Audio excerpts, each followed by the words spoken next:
at the concept, and it's always fascinated me. So you like the story, but you are not particularly interested in the theme of immortality. I'm only interested in it from the fact from this film is that the immortals in this film, it could be anybody. I mean, who's to know that I'm not immortal? I guess I won't know until I don't die.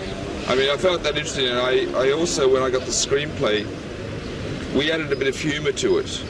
I wanted our hero, unlike a Rambo or a... you see, there are a number of different types of heroes these days. Yeah. There's the strong guy that goes and sort of machine guns everybody down, or there's your nerd type hero, you know, with computers and like that. I wanted to create a third type of hero, like an everyman who had a vulnerability to him, and for example, like in the duel scene in 1700, can get drunk. I mean, he is like us all. He has his weaknesses too, but he's also very strong, and he wins through it. Tell me something about the story. In my opinion, the story is like a violent fairy tale in some way. It's a fairy tale. And usually fairy tale has a moral. Do you think your story has a moral, a meaning? Ooh, I think that's up to the audience to find out. I mean, I always find that the films I make and the videos that I make, that I get 20 different variations on what people think it was meant to be. I don't really want to stamp my impression on it. I think it's much better for an individual to try to extract what he or she can out of it. I think that's much more exciting. Okay, we'll continue. And now where do you live? In Australia or in New York? Or I live in London, but I'm going over to America because we're doing some more videos. We just did the Rolling Stones last week. But you are Australian? I'm Australian. Yeah. And we're going up to America to start talking about a new project. They say that Australia is the country of the future. Do you agree?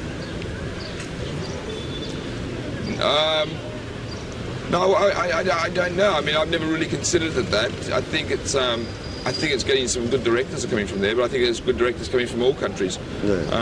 But I do love that place. I mean, it's wonderful. On your opinion, does exist a kind of Australian touch in the movie, or in way of looking things, a different way of looking things? I think there must be. I mean, if you've never been to Australia, it's quite a unique country just visually.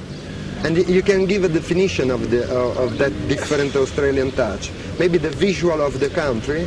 I think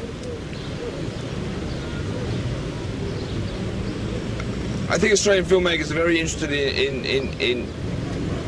in showing people in landscapes. Yes. It's like the artists, the painters, and the filmmakers down there. There is a certain quality where they put a character in jeopardy or whatever, but within a landscape, because we are surrounded by such a huge continent which has nothing in it.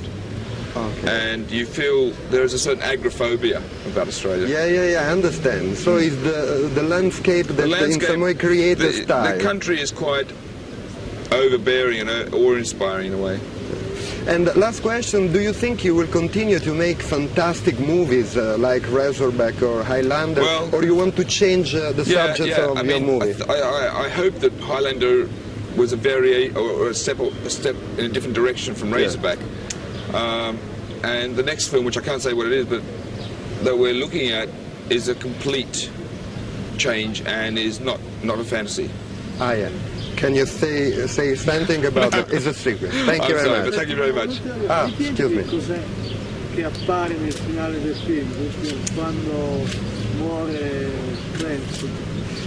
He's asking which is the last scene of the movie that appeared. What is that, a kind of prize? The prize? Well, again, describing the prize, a number of people sort of said, well, why didn't you explain the prize? We do explain the prize to a point. I mean, the film says that he has all knowledge and all power, and he can make it good or bad, and he can help the world. La conoscenza. We can't. I didn't want to explain it completely because to me that's like explaining what does heaven look like. And I think if you attempt to do that, you can really look naff. I mean, you can really fall flat in your ass because everyone has a different vision and I want to leave it up to the audience. Okay, thank you very much. Thank you very much. Bye-bye. Bye. Pleasure. Bye.